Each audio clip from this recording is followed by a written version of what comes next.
Hey everybody, we're still working with transformations. This will kind of be the wrap up for this topic. So we are doing transformation rules from a graph. The last thing we did was we were given descriptions of what happened to a function, and then we came up with the transformation rule for that function. Like a function was shifted this many units to the left, this many units up or down, and it's stretched by this factor. Now put all these things into a function rule. So today it's kind of the same thing, but different because we're given graphs of two different functions. So it's not so clear on this graph. I tried to make it nice and neat, but we have this function f of x, and it's equal to x squared.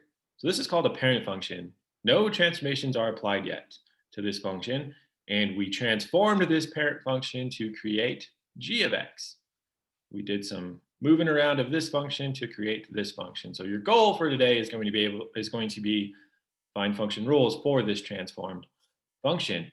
Now, I mentioned this is a parent function. X cubed, x to the power 4, x to the power 5, just x. Those are all parent functions. So parent functions are nice to transform because they're guaranteed to do two things. If I was to create a table for f of x, and then it's going to spit out some value for f of x, it is guaranteed to pass through 2 points. This parent function is guaranteed to pass through the point 0, 0, which you see right here, the origin. And that should make sense. 0 to the power 2 is 0. If I plug in 1 into this function, we're guaranteed to be spitting out a 1 because 1 times 1 is 1. If this was like x to the power of 5, same thing here. We would still have a point at 0, 0 and a point at 1, 1. So this is the strategy I think you should do in order to write function rules for transformations. So of course, to write the function rule for g of x, you are looking for a few things. We need to find the value of a, the value of h, and also the value of k. So to do this, I'm going to use this table that I just created.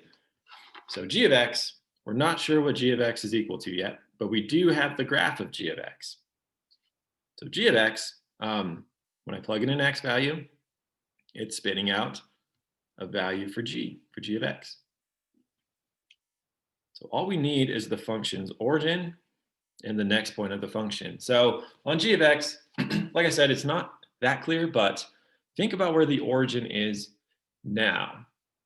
Where's the origin now? So we started off at 0, 0, and the origin really on a quadratic function is the vertex.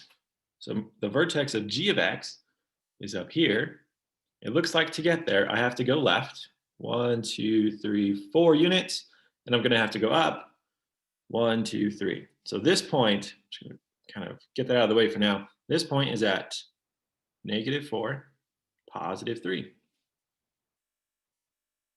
-4, +3. That means everything in the original function went to the left 4 units, and it went up 3 units. So we've already got a couple of these values picked out. If you just figure out where the origin moved to, that's going to give you the values of h and of k. So we know that h is equal to -4 and k is equal to +3. Now the a value is this next point. There might be a term for this. I just call it the next point. So where's the next point on g of x? It's going to happen at -3. So I go 3 to the left.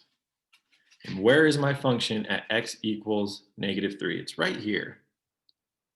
Okay, not the best drawing, but to get to this point, right, the next point on my function, the next point that I have like some actual whole numbers or something that's at least easy to read, this point is at -3, +1.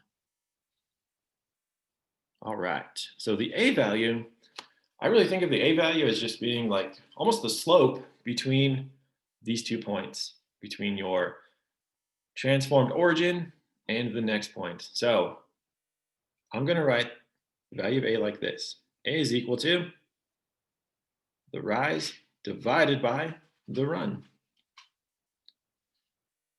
So to get from the transformed origin to my next point, in terms of rise over run, I have to go down 2 units and over 1 unit. Again, I go down 2 and over 1. If I simplify this, this will make my A value equal to -2. All right, so once you get your A, H, and K value, it's just plugging everything into that transformation formula. So it looks like this. If you've forgotten transformation form, it's A times X minus H to the power of N, some positive exponent, plus K. So to plug everything in and actually get our solution, we'll start with the A value, which is -2. That's going to be multiplied by X. And really think about what's happening here. You always subtract the value of H. So I'm subtracting -4, which means, hey, I'm really just adding it. So I'm going to write this as +4 in parentheses.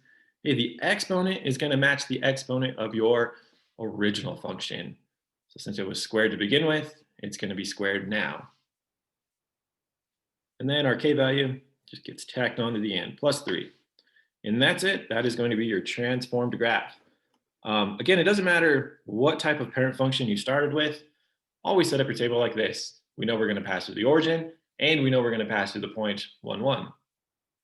Try to read your graph and see where the origin moved to in terms of H and of K, and then figure out where the next point is. When you have all of this, you can use kind of like the slope formula, the average rate of change between these 2 points. And that's it. Once you get the AHK values, plug them into this kind of transformation formula, and you are done. All right, guys, that does it. That's how you write a transformation rule or function rule from a graph. Thanks for watching. See y'all in class. Bye-bye.